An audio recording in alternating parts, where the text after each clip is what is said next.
수원에서 일어난 세 모녀의 비극으로 뉴스룸을 시작합니다. 보증금 300만 원, 월세 40만 원짜리 방에 살며 빚독촉에 시달리던 세 모녀가 세상과 등졌습니다. 이들은 모두 병마와 싸우고 있었습니다. 마지막으로 남긴 말은 미안하다였습니다. 8년 전 정말 죄송하다는 말과 함께 마지막 집세와 공과금을 남기고 생을 포기한 송파 세 모녀와 너무나도 비슷합니다. 빈곤층을 찾아내고 도와주는 게 우리 사회가 할 일인데 그때도 지금도 세 모녀는 마지막 순간에 죄송하다고 했습니다. 첫 소식 이혜성 기자입니다. 좁은 골목길 사이로 구급차 한 대가 들어서고 잠시 뒤 경찰의 감식 차량도 뒤를 따릅니다. 어제 오후 경기도 수원의 한 다세대 주택에서 60대 여성과 40대 두 딸이 숨진 채 발견됐습니다. 이들이 살던 곳은 방 한 칸과 거실 겸 부엌이 딸린 집이었습니다.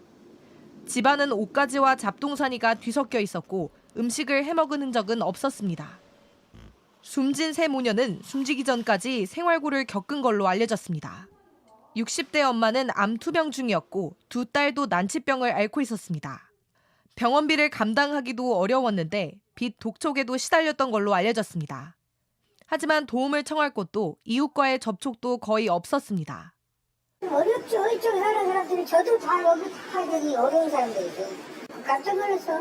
같이 옆방에 이렇게 살아도 몰라. 숨진 세 모녀가 마지막으로 남긴 말은 미안하다였습니다.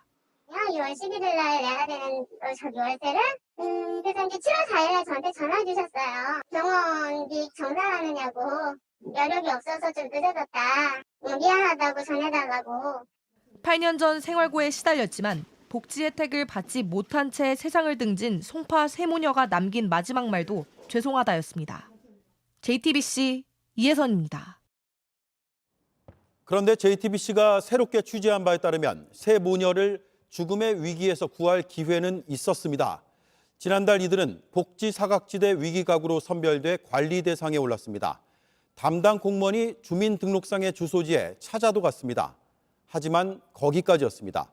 이들이 실제로 산 곳은 등록된 곳과 달랐기 때문입니다. 이가혁 기자가 보도합니다. 숨진 세 사람은 16개월 동안 건강보험료 27만 원을 내지 못했습니다. 행정안전부와 보건복지부가 짜놓은 시스템에 따라 전기나 수도요금, 건보료를 오랜 기간 내지 못하는 경우 위험징후로 간주돼 위기가구 사전 발굴 대상에 오릅니다. 이 경우 읍면동 복지 담당 공무원이 당사자를 찾아가 현장 조사를 하게 돼 있습니다. 숨진 세 사람도 지난달 대상에 올랐습니다. 하지만 한계가 있었습니다. 숨진 세 사람이 실제 살던 곳은 수원시였고 주민등록상 주소지는 화성시였던 겁니다. 화성시 복지 담당 공무원은 지난달 19일 이 우편물을 보냈습니다. 생활이 곤란하면 행정복지센터를 방문해 안내받고 신청하라는 내용입니다. 이달 3일에는 직접 주민등록상 주소지를 찾아갔습니다. 주소지에 가봤는데 거기에 있으신 분들은 그냥 자기 자녀 아는 사람이 그냥 주소만 해놓은 거고 연락도 안 되고 그냥 주소만 돼 있다. 오래 전부터. 결론은 비대상자로 분류하고 종결 처리. 그렇게 복지 행정의 손길은 세 사람에게 닿을 듯 끝내 닿지 못했습니다. 빚 문제나 가족 간 갈등 같은 여러 이유로 등록 주소와 실제 거주지가 다른 위기 가구는 관리 공백이 생길 수밖에 없는 구조입니다. 위험 징후가 보일 경우 경찰의 협조를 구해 주민등록상 주소지에 관계없이 위기 가구와 접촉할 수 있는 제도가 필요하다는 지적이 나옵니다. JTBC 이가혁입니다.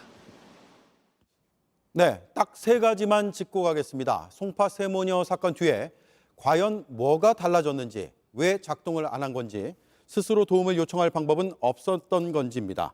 백희영 기자가 나와 있습니다. 우선 8년간 제도상으로 달라진 건 있죠? 네, 2014년 12월 이른바 송파 세 모녀법이 통과됐습니다. 당시 크게 두 가지가 문제였습니다. 네. 우선 당사자가 신청을 해야 복지 혜택을 받을 수 있기 때문에 사각지대에 놓여 있는 취약계층을 찾기가 어려웠습니다. 또 내야 할 서류도 많고 생활이 어렵다는 걸 스스로 증명해야 했다는 점이 문제였습니다. 그래서 복지부는 전기료나 수도요금, 건보료 같은 정보를 지자체에 전달해서 이른바 위기 가구를 추적하기 시작했습니다. 네. 자, 그렇게 추적하기 시작했는데 이번에는 추적을 끝까지 다 하지 못했습니다. 이유가 뭡니까? 앞서 보신 것처럼 주민등록상 주소와 실제 주소지가 달랐기 때문입니다. 네. 건강보험료가 밀린 게 확인돼서 지원 대상에 올랐고 화성시 담당 공무원이 찾아갔지만 실제로는 살고 있지 않았습니다. 숨진 새 모녀가 발견된 수원시에는 주민등록이 안 된 상태였고요. 위기는 포착됐지만 지자체가 찾아내기 어려운 사각지대가 있다는 점이 이번에 드러나게 된 겁니다. 네.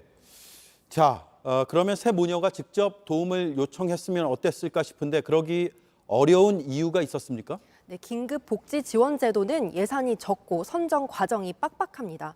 지원을 신청하고 받기까지 과정을 힘들어하는 취약계층이 많은 것이 현실입니다. 스스로 이만큼 경제 사정이 어렵다고 증명을 해야 하고 또 나는 돈을 벌 능력이 없다는 것을 입증해야 하는데 그것 자체로 수치심을 느끼는 겁니다. 네. 실제 나이가 많거나 중증 장애가 있어야 지원 대상이 되는 거라는 인식도 사회에 강하게 퍼져 있는 것도 현실입니다. 또 취약계층을 더 적극적으로 찾아내고 신청 과정에서 낙인을 걱정하지 않도록 꼼꼼한 사회 안전망을 갖출 필요가 있겠습니다. 네. 꼼꼼하고 섬세하게 좀 더 바꿔야겠군요. 백희영 기자 잘 들었습니다.